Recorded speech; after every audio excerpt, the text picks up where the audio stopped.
اعوذ باللہ من الشیطان الرجیم بسم اللہ الرحمن الرحیم۔ سیتی اور ہیر روانہ ہوتی ہیں بھی واہ کی طرف غالب، جہاں انہوں نے پورا پروگرام بنایا پہ جانا ہے اپنی سہیلیوں کے ساتھ۔ کل اور پرسوں ہم یہی پڑھ رہے تھے سارا، آج وہ روانہ ہوئی ہیں۔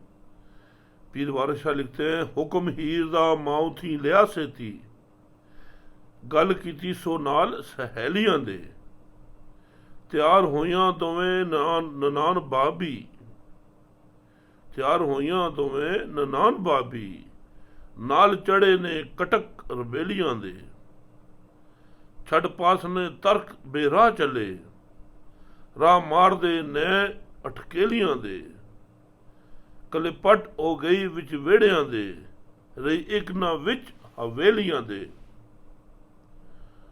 سوہن بینسریاں نال بلاک بندے، ٹکے پھبرے وچ متھیلیاں دے، داغے پاؤنٹے بن کے نال بودے، گویا پھرن دکان پھلیلیاں دے، جٹا دھاریاں دا جنڈ تیار ہویا، سیتی گرو چلیا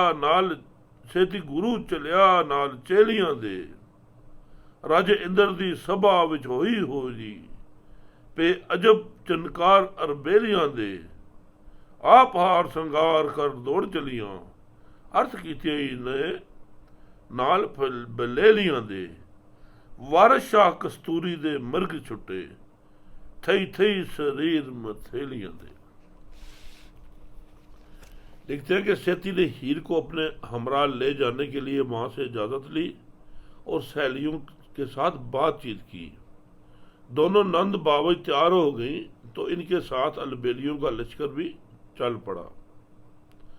جس طرح ترک راستہ چھوڑ کر اپنی مرضی سے راستہ اختیار کرتے ہیں اور اٹکیلیوں کا راستہ روک لیتے ہیں، تمام آنگن سنسان ہو گئے اور حویلیوں میں کوئی بھی نہ رہا۔ وہ بینسروں، بلاکوں اور بندوں سے سجی ہوئی تھیں اور پیشانیوں پر ٹکے پھب رہے تھے۔ بعض نے اپنی چوٹیوں کے ساتھ پاؤنٹے اور دھاگے باندھ رکھے تھے، لگتا تھا پھلیلیوں کی گھومتی پھرتی دکانیں ہیں۔ جٹہاریوں کا یہ قافلہ تیار ہو گیا اور سیتی کے ساتھ یوں چلنے لگا جیسے گورو کے ساتھ چیلے چلتے ہیں۔ راجہ اندر کی مجلس میں ہولی کھیلی جانے لگی۔ ان البیلیوں کے چلنے پھرنے سے چھنکار پیدا ہو رہی تھی۔ چونکہ سخیوں کے ساتھ وعدہ ہو چکا تھا، اس لیے یہ دونوں بھی ہار سنگار کر کے ان کے ساتھ ہو لیں۔ وارث شاہ لگتا تھا جیسے کستوری ہرن دوڑتے پھر رہے ہیں، ان کے بدن تھرک تھرک کر عجیب کیفیت پیدا کر رہے ہیں۔ اب کیا ہے کہ جب وہ اس کھیت میں گئی، جیسے وہ ان کا معاملہ طے تھا کہ وہاں کپا چننے کے لیے جائیں گے، تو اس کے کیا ہوتا ہے وہاں، فوج حسن دی کھیت وچ کھنڈ پئی، ترت چال لنگوٹڑے وٹے نے۔